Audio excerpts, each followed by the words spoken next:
Hello बच्चों, नमस्कार। बच्चों, आज का पाठ है 12 गुरु और चेला।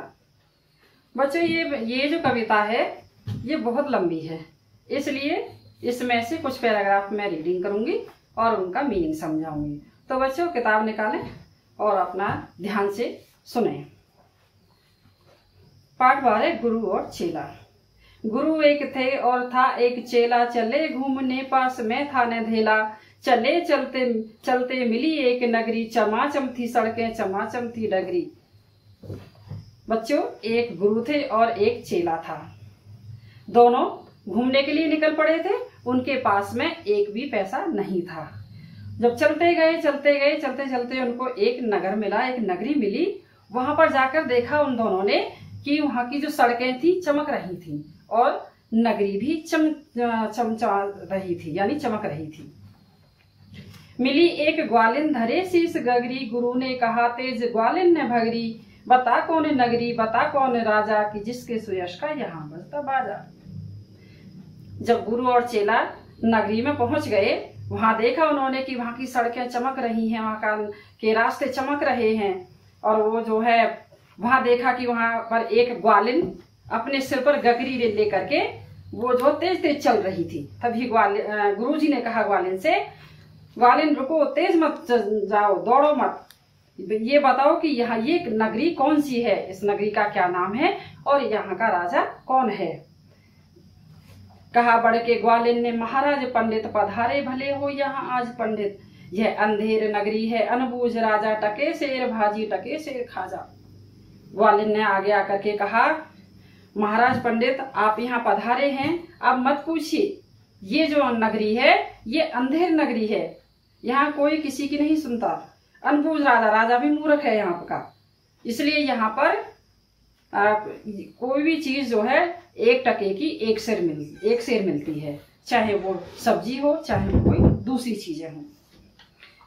गुरु ने कहा जाने देना नहीं है मुसीबत, मुझे मोल लेना नहीं है। न जाने की अंधेर हो कौन क्षण में, यहाँ ठीक रहना समझता मन में। गुरु जी जो थे वो चालाक थे, समझदार थे।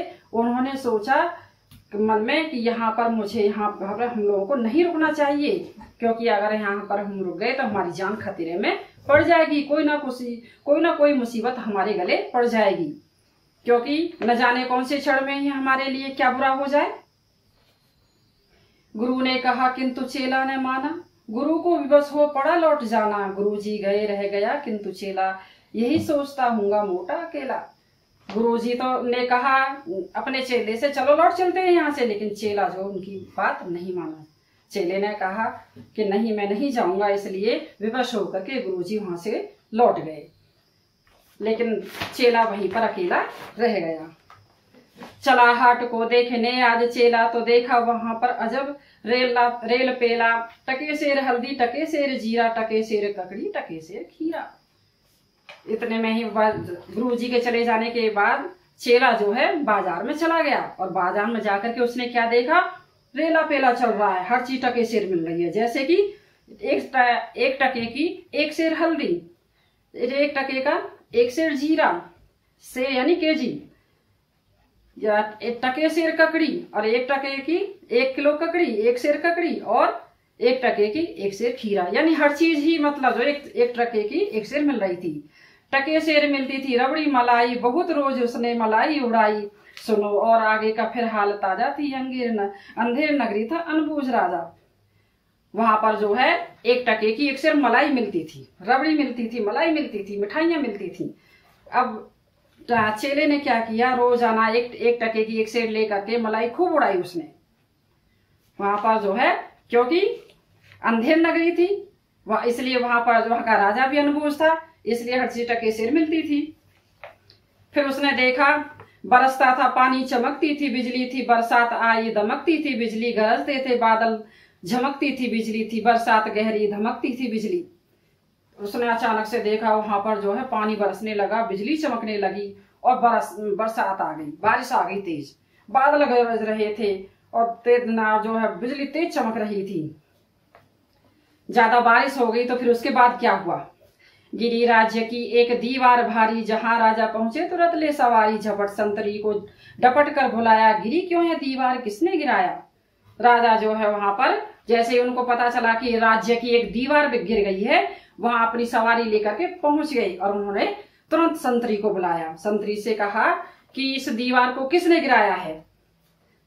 कहा संतरी ने, महाराज साहब ने, इसमें खता मेरी ना मेरा कर्तव्य, यह दीवार कमजोर पहले बनी थी, इसी से गिरी है, न मोटी घनी थी। संतरी ने कहा महाराज इसमें मेरी कोई गलती नहीं है, इसमें मेरा कोई कसूर नहीं है, ये जो दीवार है पहले से ही कमजोर बनी हुई थी और इसलिए यह गिर गई। खता कारीगर की, महाराज साहब ने, इसमें खता मेरी या मेरा कर्तव्य, बुलाया गया कारीगर झट वहां पर बिठाया गया, कारीगर झट वहां पर। जब उसने कहा, संतरी ने बोलिया मेरी कोई गलती नहीं है, उसके बाद में ये गलती कारीगर की है, तो कारीगर को तुरंत राजा ने बुलवा भेजा वहां पर और उसको वहां बुला करके पूछा और कहा राजा ने, कारीगर को सजा दो, खता इसकी है, आज इसको कजा दो। कहा कारीगर ने, जरा की न देरी, महाराज इसमें खता कुछ न मेरी। राजा ने कि जो है इस कारीगर को सजा दे दो, फांसी की सजा सुना दो इसको। तो कारीगर ने थोड़ी भी देर नहीं की और उसने कहा महाराज मेरी कोई गलती नहीं है इसमें, यह भिश्ती की गलती, यह उसकी शरारत, किया गारा गीला उसी की है गफलत। कहा राजा ने, जल्द भिश्ती बुलाओ, पकड़कर उसे जल्द फांसी चढ़ाओ। राजा ने देरी नहीं कही और कहा कि ये भिश्ती की गलती है तो जल्दी से भिश्ती को बुला करके लाओ। उसने क्योंकि उसने गारा गीला किया था इसलिए दीवार गिर गई, तो उसने कहा कि ठीक है। राजा ने कहा कि जो जाओ जल्दी से और भिश्ती को बुला करके ले आओ और उसको फांसी पर चढ़ा दो। चला आया, भिश्ती हुई कुछ न देरी, कहा उसने इसमें खता कुछ न मेरी, है गलती है जिसने मशक को बनाया कि ज्यादा ही इस जिसमें था पानी समाया।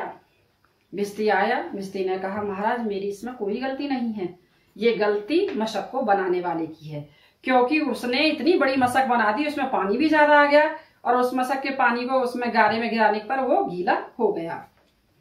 मशक वाला आया, हुई कुछ न देरी, कहा उसने इसमें खता कुछ न मेरी, यह मंत्री की गलती है, मंत्री की गफलत, उन्हीं की शरारत, उन्हीं की है हिकमत। मशक वाला आया, उसने कहा कि मेरी कोई गलती नहीं है महाराज, ये गलती मंत्री जी की है, उन्हीं की शरारत है। बड़े जानवर का था चमड़ा दिलाया, चुराया न चमड़ा मशक को बनाया, बड़ी है मशक खूब भरता है पानी, ये गलती न मेरी है गलती बिरानी। उसने कहा कि ये मंत्री की गलती है, उन्होंने जो है बड़े जानवर का चमड़ा दिलाया था, इसलिए ये बड़ी जो है मशक बन गई और इसमें खूब पानी भर जाता है, ये मेरी गलती नहीं है मंत्री की गलती तो मंत्री को लाओ, हुआ हुक्म मंत्री को फांसी चढ़ाओ, चले मंत्री को लेके जल्लाद फौरन चढ़ाने को फांसी उसी दम उसी क्षण। राजा ने कहा अगर मंत्री की गलती है, उसने बड़े जानवर का चमड़ा दिलवाया था, तो जल्दी मंत्री को बुलाओ और जल्लाद से कहा उनको फांसी पर चढ़ाओ तुरंत। मगर मंत्री था इतना दुबला दिखता, न गर्दन में फांसी का फंदा था आता, कहा राजा ने जिसकी मोटी हो गर्दन पकड़कर उसे फांसी दो तुम इसी क्षण।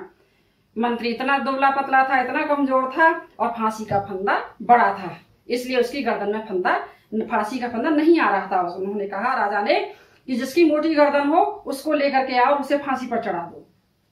चले संतरी ढूंढने, मोटी गर्दन मिला, चेला खाता था हलवा दनादन, कहा संतरी ने चले आप फौरन, महाराज ने भेजा न्योता इसी क्षण। संतरी गए ढूंढते ढूंढते और देखा कि एक आदमी जो था यानी जो चेला था वो दनादन हलवा खा रहा था और मोटा हो गया था। संतरी ने कहा चलो तुम्हें महाराज ने न्योता भेजा, जल्दी चलो। बहुत मन में खुश हो चला आज चेला, कहा आज न्योता छकूंगा अकेला। मगर आके पहुंचा तो देखा झमेला, वहां तो जुड़ा था अजब एक मेला। चेला बहुत खुश हुआ, उसने सोचा आज तो बहुत कुछ जो है खाने को मिलेगा, क्योंकि मुझे न्योता भेजा है राजा ने। लेकिन जब वो उस जगह पर पहुंचा जहां दीवार गिरी थी, तो वहां तो अलग ही कुछ माहौल था।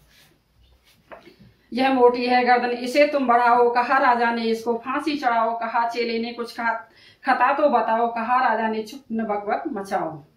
उसने जो है भाई इसकी मोटी, राजा ने कहा ठीक है इसकी मोटी गर्दन है, इसको तुरंत फांसी पर चढ़ा दो। तब चेले ने कहा मेरी खता क्या है वो तो बताओ। तो राजा ने कहा चुपचाप रहो, कोई बकबक मत करो। Thank you.